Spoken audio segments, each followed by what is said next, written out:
Coucou la famille, j'espère que vous allez bien. Moi, je vais bien. Aujourd'hui, nous allons parler du permis d'études, plus précisément du problème du garant financier. J'ai reçu pas mal de gens qui m'ont posé cette question, que ce soit sur YouTube, que ce soit dans ma boîte mail, carrément, ils sont vraiment nombreux à avoir ce problème-là. Donc, j'ai jugé bon de répondre à cette question par une vidéo. Un garant financier. Qu'est-ce qui peut être un garant financier pour un étudiant qui veut aller étudier au Canada? Bienvenue sur la chaîne YouTube de BRI. Si c'est la première fois, prenez place et surtout n'oubliez pas de cliquer sur la cloche de notification pour être toujours informé.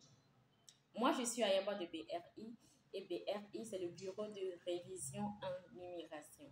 Nous sommes dans l'assistance visa et dans la prestation des services à distance. Aujourd'hui, nous allons parler du problème du garant, qui peut être un garant financier pour un étudiant qui veut aller étudier au Canada. Laissez-moi vous dire premièrement qu'un garant financier doit être parenté à la famille.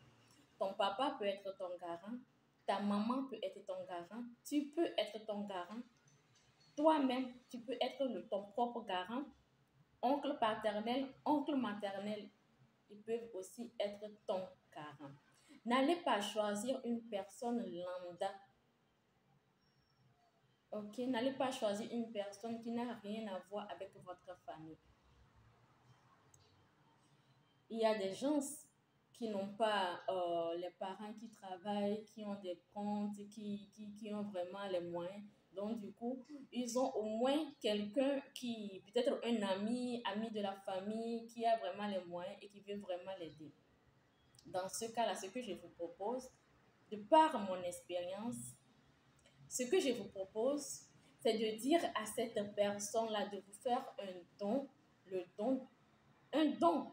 La personne te fait don de peut-être un don de 30 millions, don de 20 millions, don de je ne sais quel montant. L'argent, là, vous allez le mettre sur le compte du papa ou de la maman ou du client lui-même, de l'étudiant lui-même. Tu peux être ton propre garant. Quelqu'un qui peut être son propre garant est cette personne-là, peut-être qui veut aller continuer son master, est peut-être cette personne-là qui travaille déjà ici. Tu dois déjà travailler pour être ton propre garant. Tu dois devoir prouver que tu travailles, que tu as les moyens. Donc, quelqu'un qui travaille déjà peut être son propre garant à lui-même, quoi. Vous voyez un peu?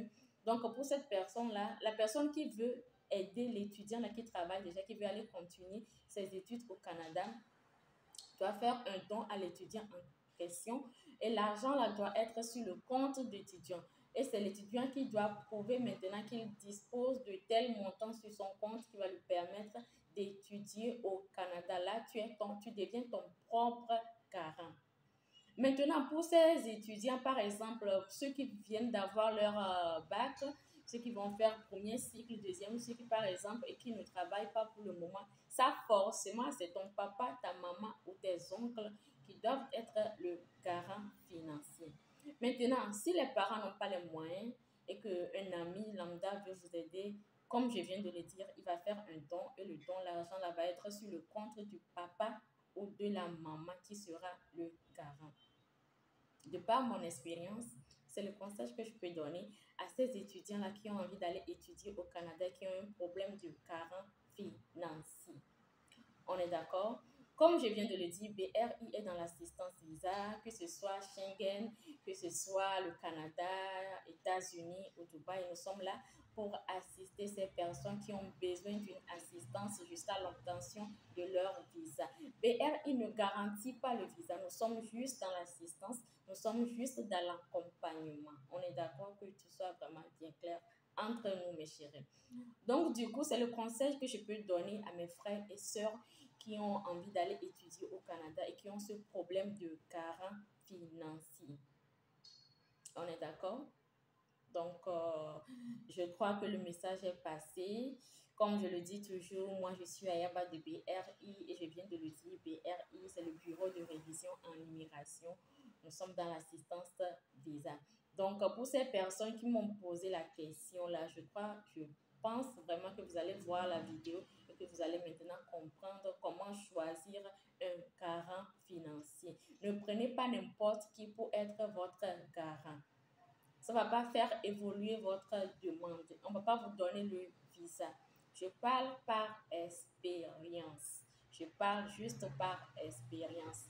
On a déjà assisté pas mal d'étudiants à l'obtention de leur visa, permis d'études.